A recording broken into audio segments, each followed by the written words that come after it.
This is Shutters Inc. with Bruce Williams and Glyn Lavender. Hi and welcome to episode 512 of Blah Blah Blah. So says Mr. Lavender on the other end of the Skype call. This is Shutters Inc. episode 512. What? We should write a song. Should we? We should have like a, you're listening to Shutters Inc. It's episode, and then we just go 516. And then, but we have like the same recorded song and just add that one bit every week. Yeah. Great idea. Just sit right back and you hear a tale or two, boring old twits. Yeah, something like that. Sensational. Sensational idea. How has your 2 weeks been? 14 days of them. No, it's been school holidays, so I've been hanging out with the kids. Yep.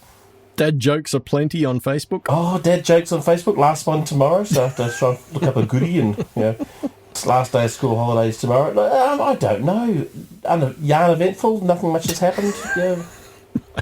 Running around doing a... For those outside of Australia, we had a very popular female current affairs and news presenter through the 80s and 90s by the name of Yarn Event.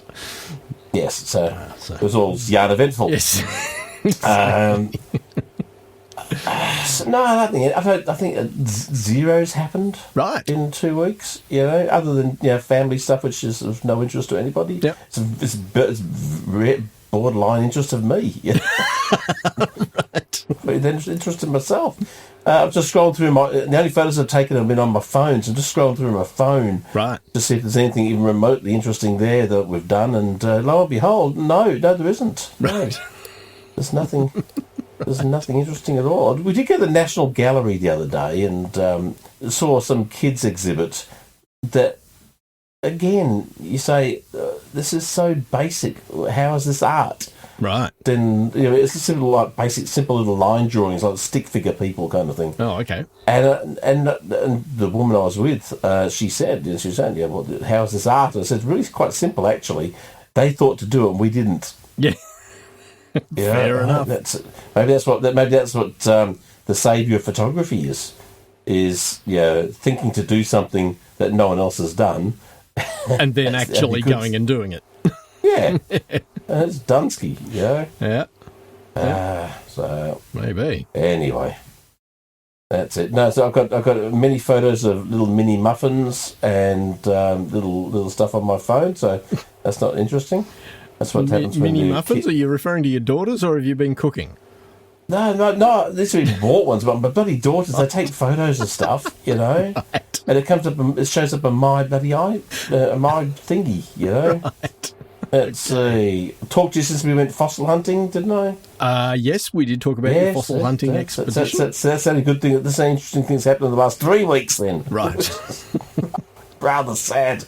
And yourself, you're in lockdown central up there, and we're free to roam, and you're locked in, so it's kind of swapsies. Yeah, and I've been dealt a bit of a blow in the last week. Oh yeah, what's up, dude? The studio that I work at in North Sydney, the audio books, have turned around and said, we can no longer afford to pay you the salary that we're paying you. And so we're terminating your full-time employment, and we're going to hire you back as a freelancer at a lower rate, but you'll have to pay your own tax, your own super, and blah, blah, blah, blah, blah. No? Yeah. Jesus, dude. Yeah. So, what do you do? It's... Well, you do that whilst you go on the hunt for something else. Yeah, You dig your heels in, and what's going to happen is, a couple of weeks later, you're going to find you're completely out of a job, and they're not even going to use you as a freelancer either. Yeah, and you haven't been there long enough to get decent payout if they have to give you the boot. No, I've only been there 21 months. Yeah, bastards. Yeah. I wonder how much of it's real and how much of it's just here's a cost-cutting measure. I don't know. I mean, they've got the. You seem to be doing okay. You seem to be a lot of work on. Well, this is the thing. And their justification is that the style of work that is coming through the studios now, it's primarily audiobooks. It's 95% of what we do there, and it pays less than the regular advertising type of work that the studio made its name on over the last 30 years. And as a result, we're fully booked in terms of studio hours availability, but we're not earning the same, the business isn't getting the same revenue that it would have got, if it was all advertising work. So, a bit crappy. I'm sorry to hear that, dude. Yeah. Especially because you're kind of doing a job you enjoy doing, and that always bites. I mean, sometimes you don't mind being kind of pressured out when you don't really like the job, but when you actually enjoy what you do. Yeah. Is there a way a way to set up your own shop? Do you reckon? It's a freelance audio book. I mean, I do have a space under this house that I could quite easily turn into a voice booth and soundproof at not a great deal of expense. I reckon I could get out of it for under $2,000. That's good. It is good considering, what it would normally cost to soundproof a room. And then it's a case of, finding the clientele that will come and pay to use it. So there's lots to think about. In the meantime, I will, continue to take the work they offer me as a freelancer and start putting feelers out, looking for other things, because it's basically going to mean about a 30% pay cut. Yeah, it would be, which is mostly unacceptable in most people's terms. Yeah. So anyway. So you're going from, $1 million a year down to 666? That's right. Yes, exactly. You can't survive in Sydney in those rates. That's right. That's exactly right. Just can't do it. Tell them the dreaming. Yeah, that's right. God. How am I going to fuel the Ferrari on those sorts of wages? Trust me. How you fuel the Ferrari? The price of fuel. Yeah. Anyway, beyond that, no, pretty much business as usual. Yeah. Just chugging along, surviving, doing the thing, just 2021ing it. Yeah, exactly. 2021. Not an awful lot better than 2020, marginally, but that's not right. a lot better than 2020. It's pretty much the same as 2020. It's just now we're all used to it.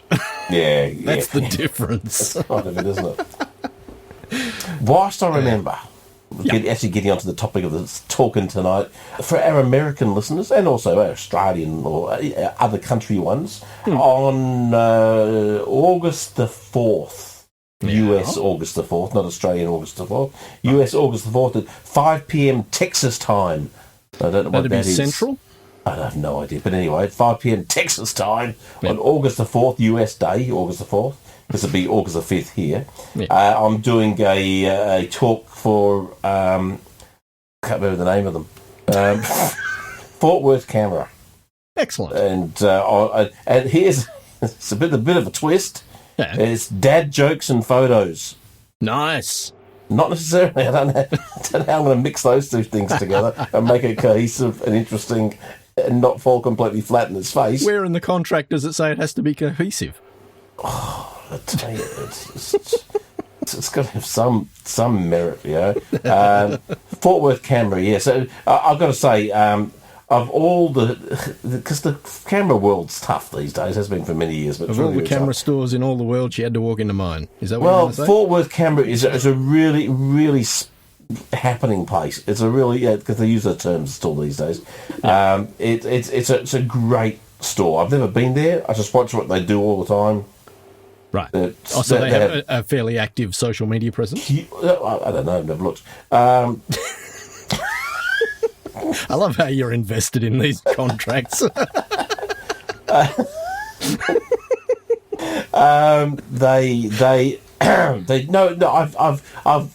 live streamed many of the things that they do. Right. It'll pop up. I get notifications when they're going live, and during the worst part of lockdown, they'd be popping up and just talking gear, and I'd pop on there, and I know the girlfriend of the guy who runs it. Right. I don't know. I haven't actually met the guy who runs it, but we kind of know each other. Right. But they do a thing called Fort Worth Photo Fest, which is a huge week-long photo festival, which looks really, really cool. I'd love to go to one day.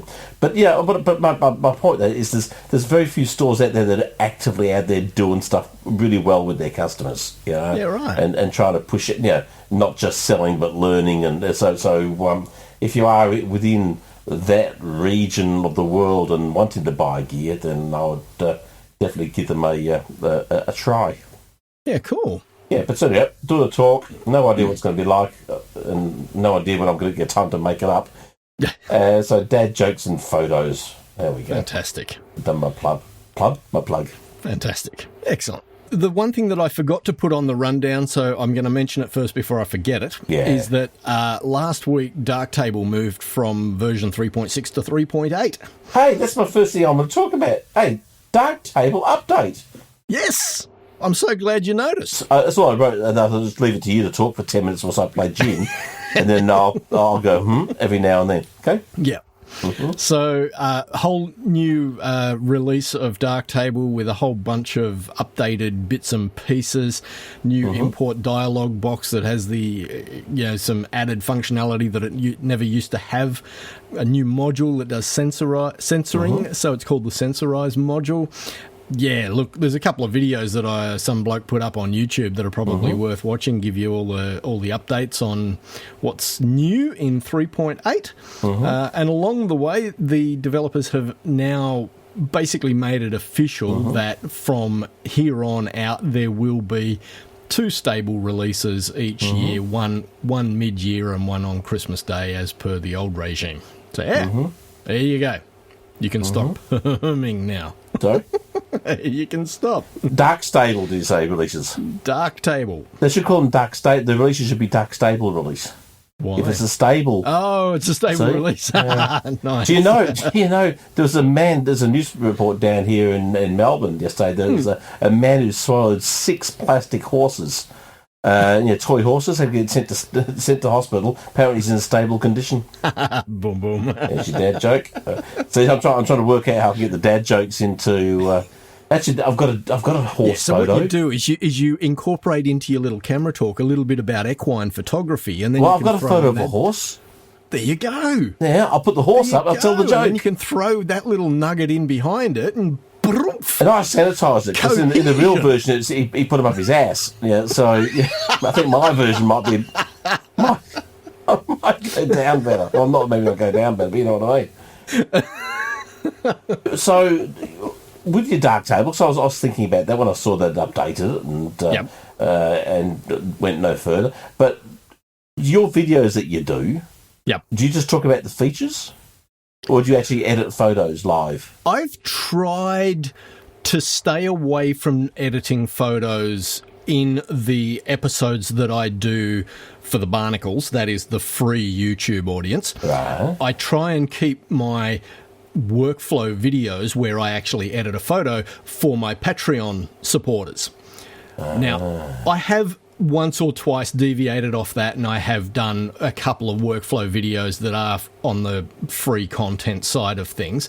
Most of the content that I do, on the free YouTube stuff is all about how a particular module within Darktable works, or when the new features, when a new version ships, I'll do new features videos, and I'll do 2 or 3 depending on how much stuff there is to cover. I'll then generally do a new version of a newbie's introduction to Darktable, and in this case it'll be a newbie's introduction to Darktable 3.6, so that'll probably be the next video that I create.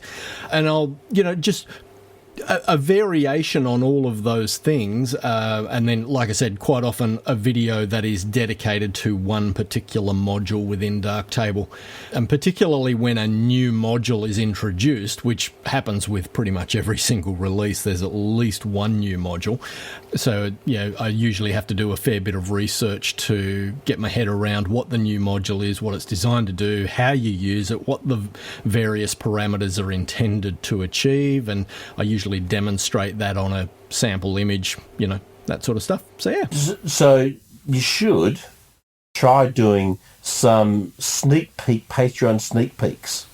So, show the first, 2 minutes of your editing video of to see what they're getting, so that people know what they're getting in Patreon. Ah, that's a nice idea. You put that, they get a feel for, okay, this is stuff I want to learn, and this is being said in a way that makes sense to me, and that will lead them down the path, hopefully, to see what the value is in being a Patreon member. Oh, that's great. That's a great idea. I hadn't even thought of that. That's cool. That's what I do. You said, I don't know why after all these episodes you sound surprised. Well, don't you pretend to be intelligent for a minute? Yeah. Speaking of horses up asses, no. You're a horse's ass! Yes, but how do people know what's there unless you show them? You know? Yep. So that's something you should definitely do. And well, you see, in every video that I do, I have quite a few lower thirds that appear throughout the video.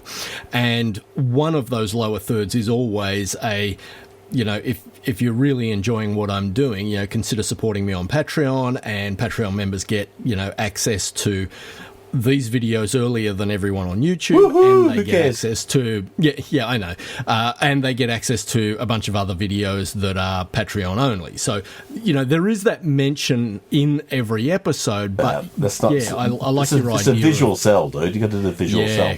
Now, here's another thing. For X amount of dollars, your Patreon member can send you one of their photos, and you'll do an edit video on their photo. No, I'm serious. I'm a bit late because I've already been doing that for free. Wow, that should become a premium Patreon member, because the thing is, you get the advantage of getting a new image to work on. Yep. That's not yours, so you're not emotionally invested to it, and you get to produce another video on how to edit it. Yeah, for sure. And someone pays you to do it. Yep. So I'll look at seeing if there's a way you can stop doing that for a while and then revamp your Patreon levels to include that as a thing you can do. Now, another thing you should do is do some live talks to your Patreon where they donate money as you're talking. Yeah, so that's something I do want to get to, but the problem that not a problem, but the one thing that I haven't yet got myself is a capture device so that I can hook up my A7 III and stream it live to the web. So I need to buy something like one of the Elgato type capture devices. There's probably other brands as well, but the Elgato is the one that I'm familiar with. So that's something I need to go and Isn't it just a software thing? You can just turn your camera into a webcam? No. Are you sure? Not as far as I know, because you've got to be able to get the HDMI output from the camera. Which one model have you got? A7 what? A7 III. A7 III as a webcam. There we go. I'm pretty sure you need a... How to use the thing as a webcam, imaging edge, something or other. Use your Sony camera as a webcam. A7 IIIs. Yeah, that's... Even if that does work, it'll only be Mac and PC. It won't be Linux.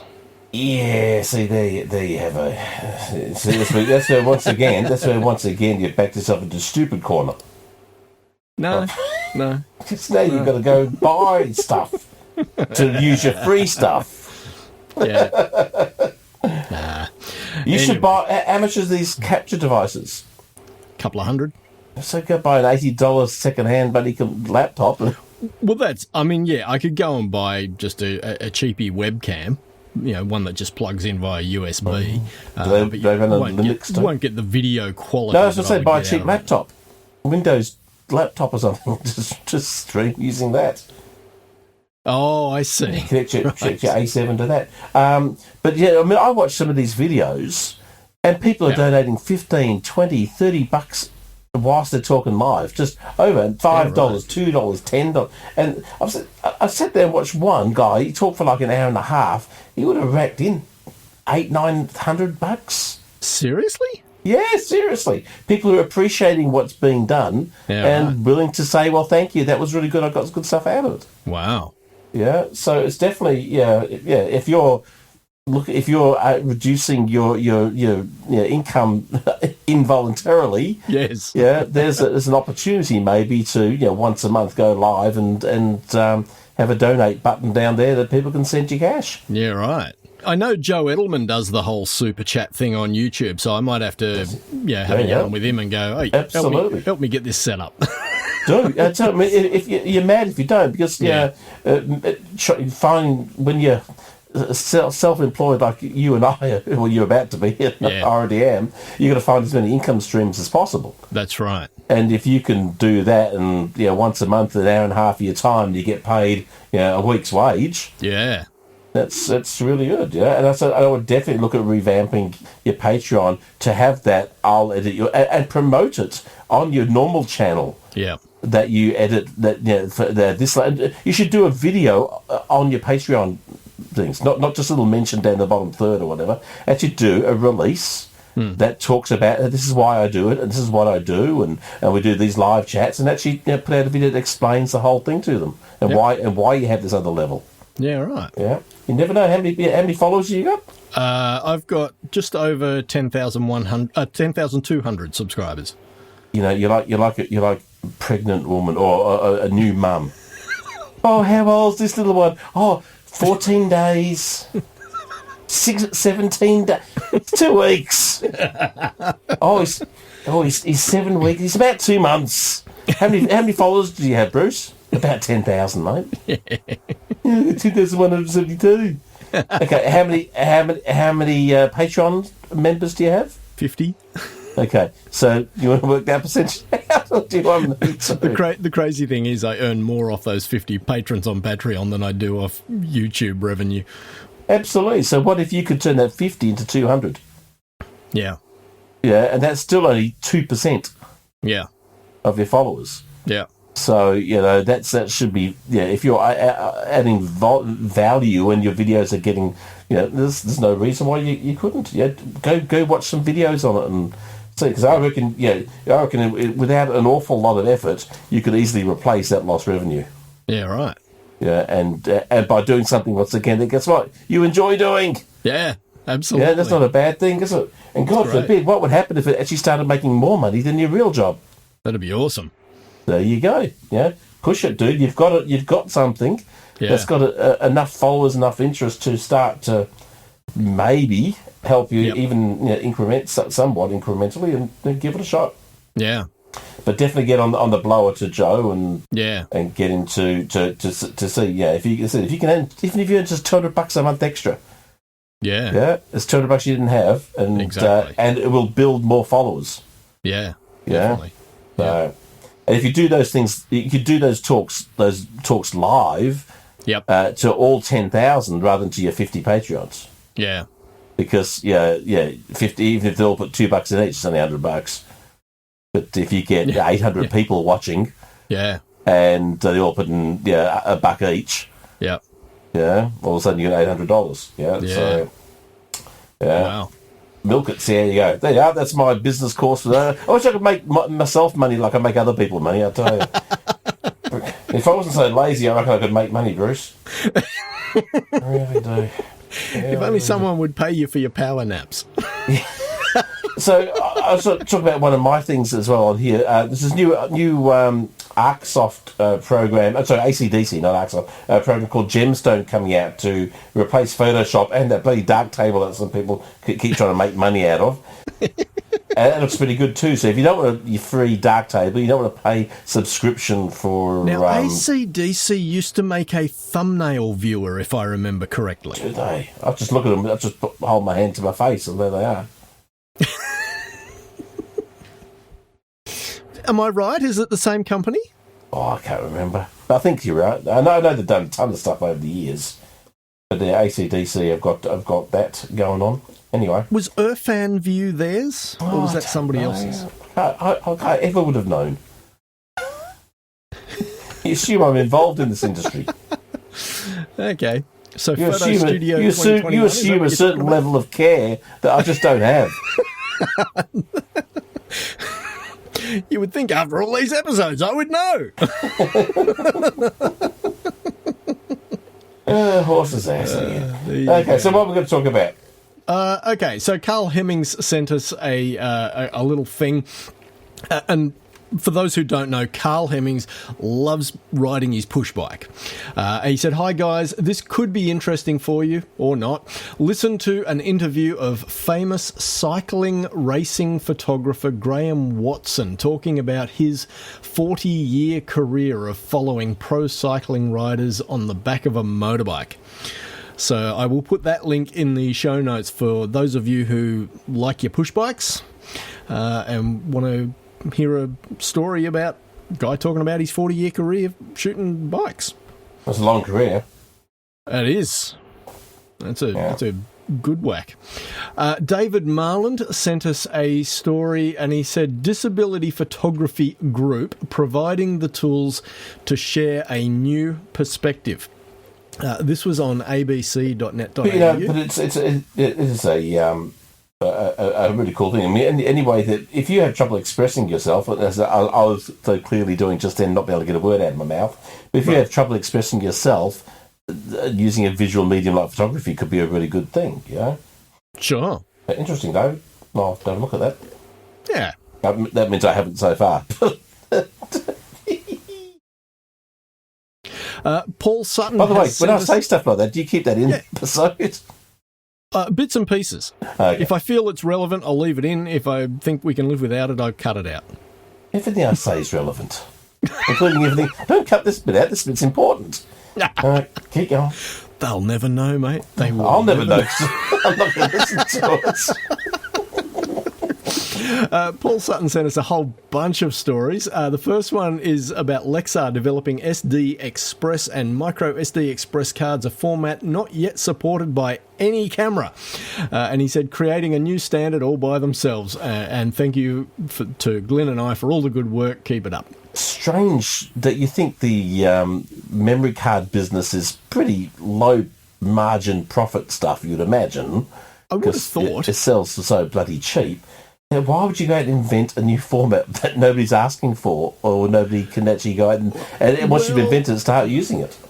If I was them, I'd be saying, where is the data storage business going?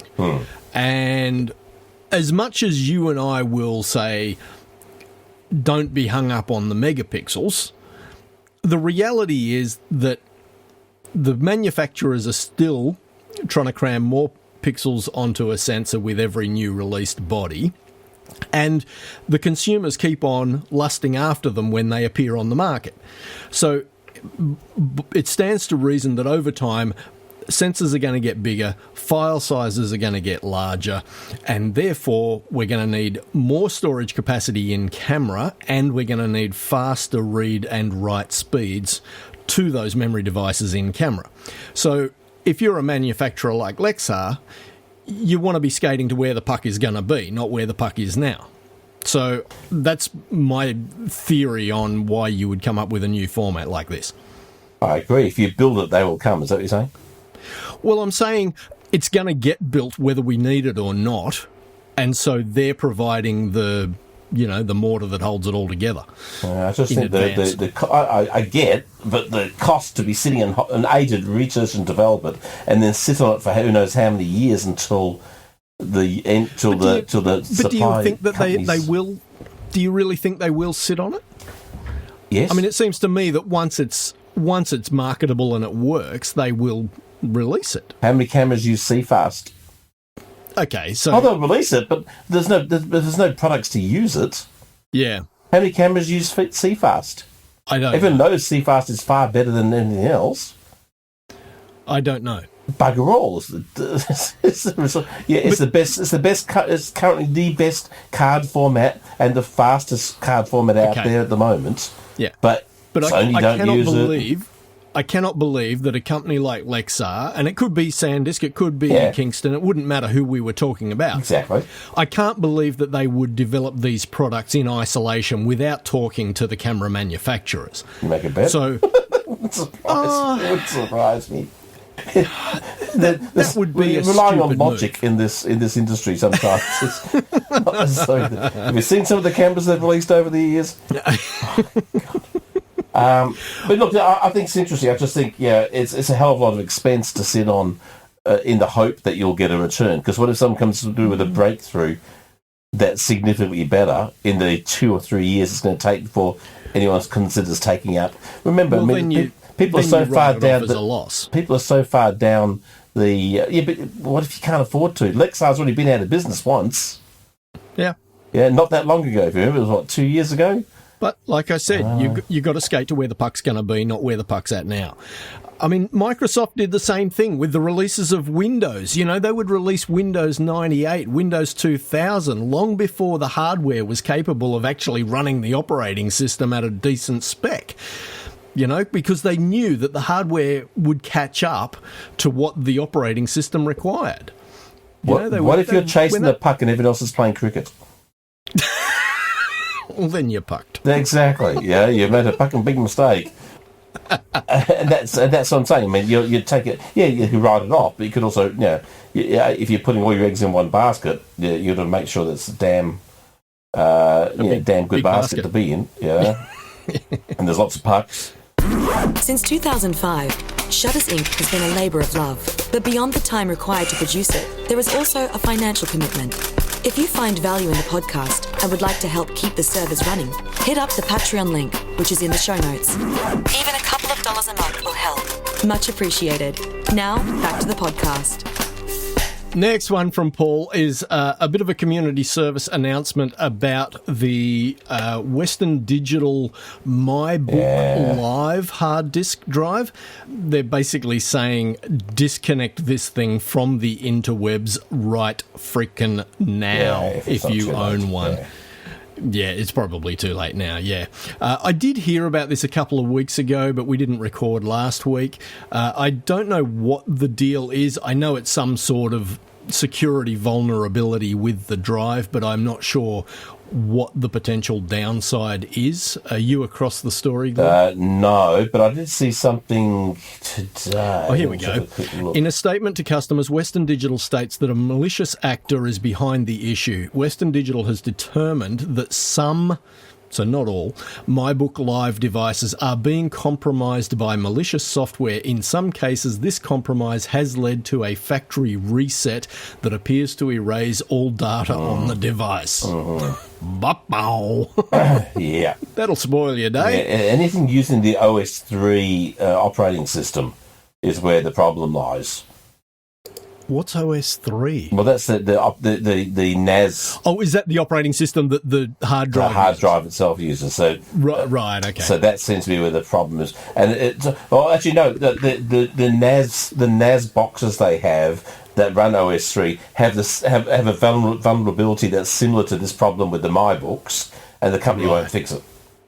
Oh, yeah, interesting. Yeah, that's a worry. Yeah. Next up from Paul is a link to a YouTube video from the guys at Smarter Every Day. I'm hoping that all of our listeners are familiar with that YouTube channel. Dustin does some amazing stuff. I've never even heard of it. A video. Oh, are you kidding? Smarter Every Day. You know, if I ever saw a title... That explains a lot, mate. If I saw that title, there's no way I would have gone anywhere near it with a barge pole anyway. I don't want to be smarter every day. It's a great channel. I hate the person already. A, for trying to get smarter every day, and B, for being pretentious enough to try and get other people along as well. Anyway, I will put a link in the show notes for those who want to check out a video about why or how film works. So how the exposure of, analog film actually works. Light hits it. Yeah. Is that how it works? And if you let just the right amount in, it looks okay. And if you let too much in, it looks a bit pale. If you don't let enough in, it looks a bit dark. That's how it works.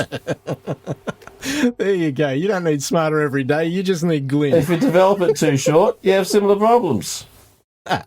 If you expose it to light after you've taken the photos, so you put light on it a second time, not so good. There you are. There we go. Smarter every day. Every time it's smarter every week you listen to this podcast. There you go. There we go. Don't know by the end of it, though. Now, Paul then told me, or he reminded me about a story we covered in episode 399, so that's like 500 years ago. That was pre-digital, wasn't it? Yeah, just about a world's first single-shot 8x10 digital camera, and he's now provided us with a link to another story on Petapixel about the Large Sense, that's the brand, LS911, hands-on with the first digital large format camera. And this thing is massive. It has the old bellows type thingy around the lens, like the... Can I just interrupt and say I'm possibly concerned about Paul. I'm a bit worried for his mental... Episode 399? Is he going back and listen? Paul, mate, life, it's out there. Get This will not make you smarter every day. I assure you. This is, you've seen that picture of the evolution from the ape growing up to standing up to the man. You're doing the podcast reverse of that. By the end of this, it'll be going, shutter zinc, shutter zinc, shutter zinc, shutter zinc, shutter zinc, shutter. That's it. That's all that's going to be left. Mate. Oh, dear. So anyway, I will put the link in the show notes to the LS911. Definitely a camera that is not for everyone. Yeah. Well, even me. The next story from Paul is from petapixel.com, and it is apparently now against the law in Norway to post an image online and to fail to disclose that it has been manipulated after it left the camera. Good on them. I think that's great. Me too. So there's no debate there. Look, he put it out there for artistic, for us to debate the merits of it, but I completely agree. So here, there's a quote from it. Influencers to share retouched photos of their bodies in promotional posts on social media without disclosing that the image has been edited. The law passed with a considerable majority of 72 to 15. So no doubt there, and requires advertisements featuring a person with any edits to body size, shape or skin to be marked with a standardised label designed by the government.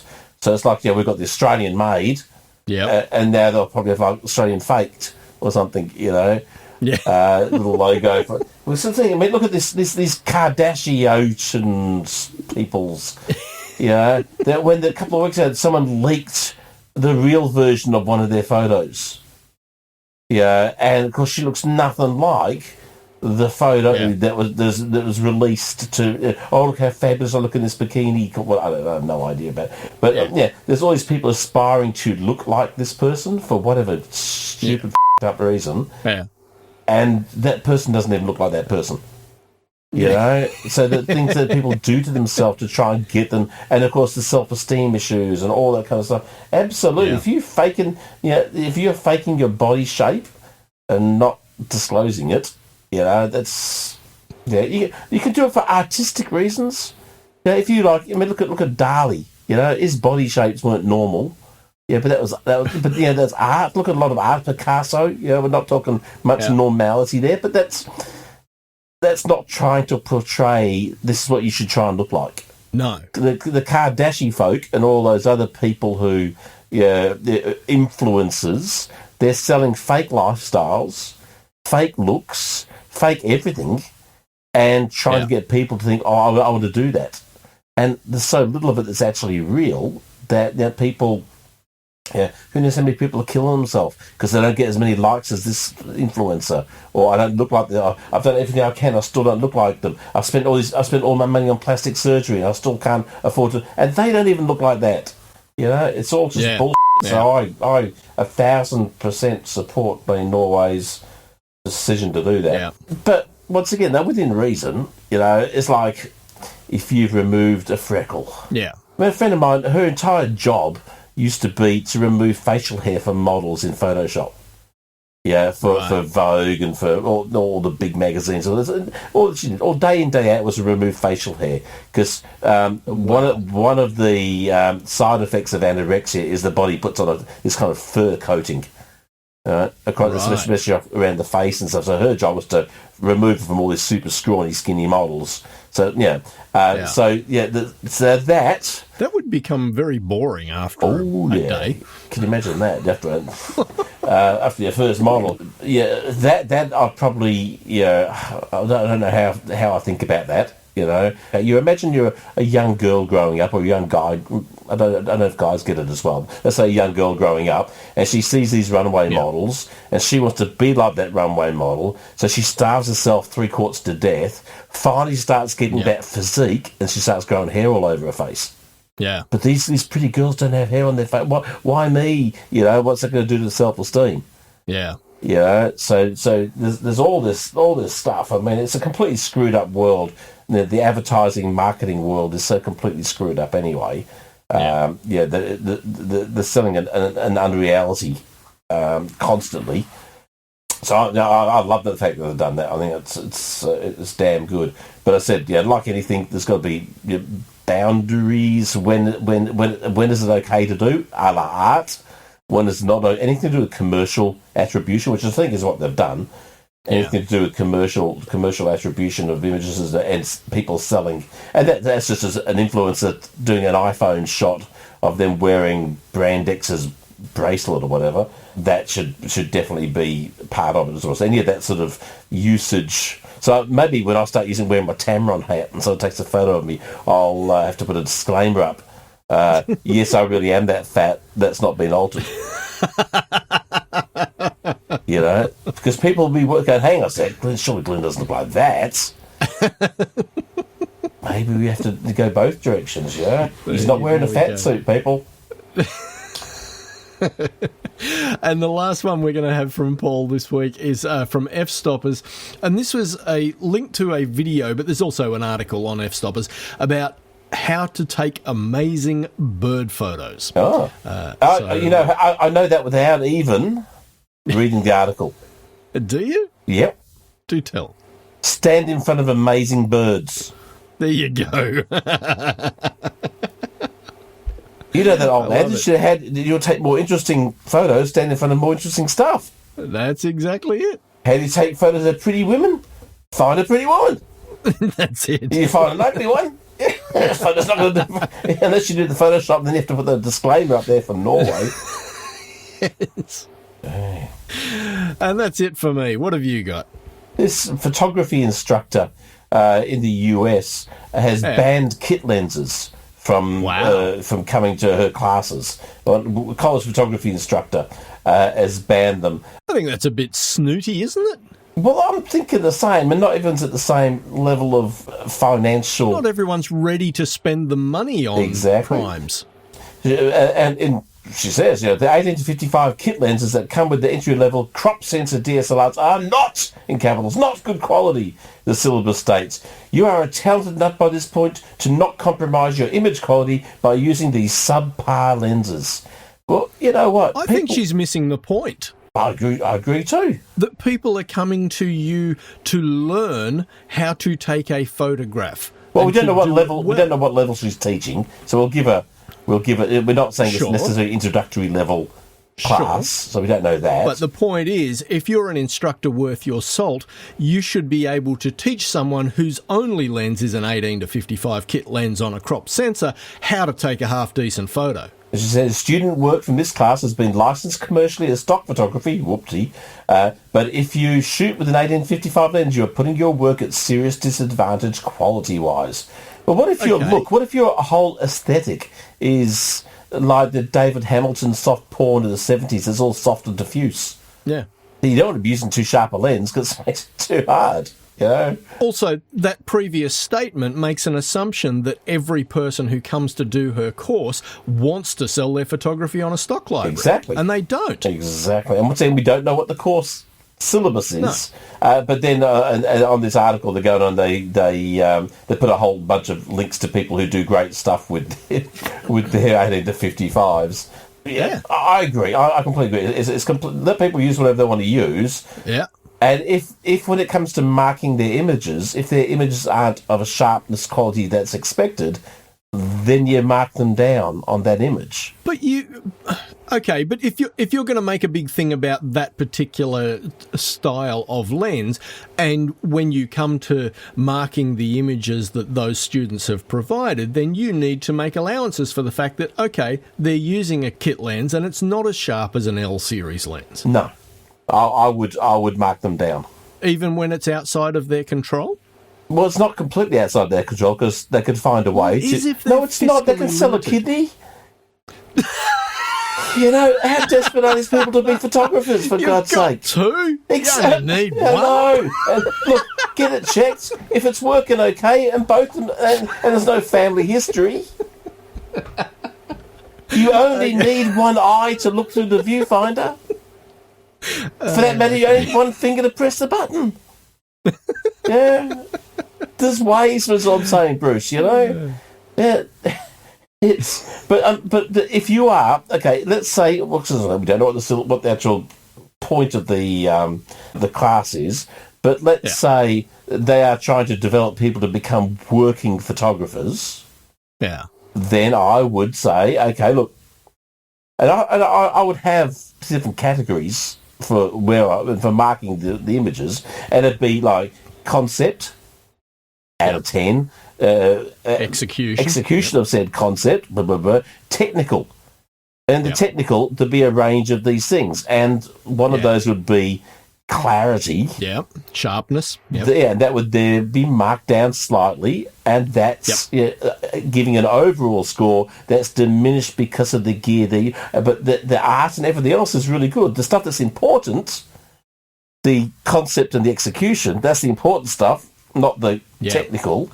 Not all the technical is marked high, so their vision is not being reduced because of the gear they use. Their score as an artist, but their growth will be here, you know. And if you don't show them that, then they're not. So I think just much far better ways of doing it than banning it. And I think it's if all your stuff's always coming third or fourth because people have better gear, well, that's so be it. Yeah, you either live with that and say, well, I don't got to be number one.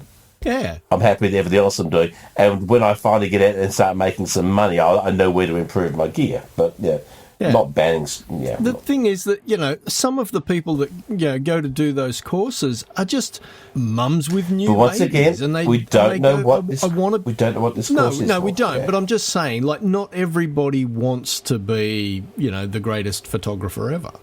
You know, some people just want to hone up the skills a little bit to take a better photo, to understand composition a bit better, or, you know, anyway. Depending on the course. We're flogging that dead horse again. Flogging a dead horse. I'm right, you're wrong. It's like every episode. What else you got? Lego. This is. I thought this was really cool. There's this. It's an app. I don't know. I didn't look at it. Called Brickit.